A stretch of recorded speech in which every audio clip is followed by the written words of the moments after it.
Nagpadala na ng subpoena ang National Bureau of Investigation sa mga sangkot umano sa pambubugbog kay Vong Navarro. Pero ni isa sa kanila wala pang pumaharap sa ahensya. Nagbabalik si Von Aquino.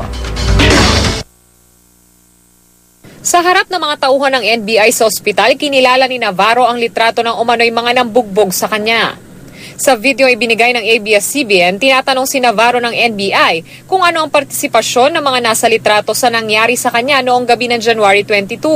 Pero wala pa ni isa sa mga umano'y sangkot sa insidente ang humarap sa NBI sa kabila ng inilabas na subpoena ng ahensya. Ang dalawang babaeng ito dumating sa NBI hawak ang sulat mula kay JP Calma. Si Calma ang isa sa mga sinasabing kasama ni Cedric Lee at Dennis Cornejo noong gabi ng mangyari ang insidente. Hiling ni Calma ipagpaliban ang pagharap niya sa NBI dahil wala pa siyang abogado. Sa Lunes na siya pinahaharap sa NBI. Pinadalhan din ng subpoena ang isang Jed Fernandez na kasama rin daw ni Lee at Cornejo noong gabing iyon.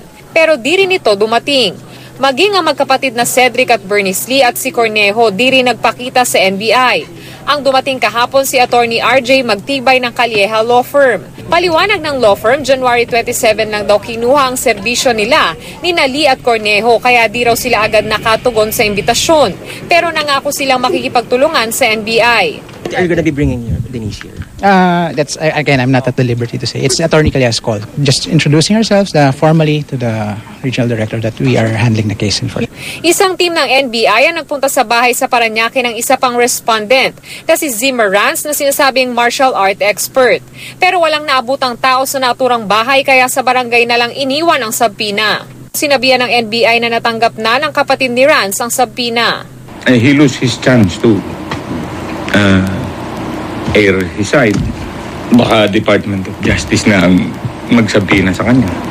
Sinubukan ng GMA News na kunan ng pahayag sina Lee at Rance. Pero sa isang text message, sinabi nilang ang kanilang mga abogado na lang ang kausapin.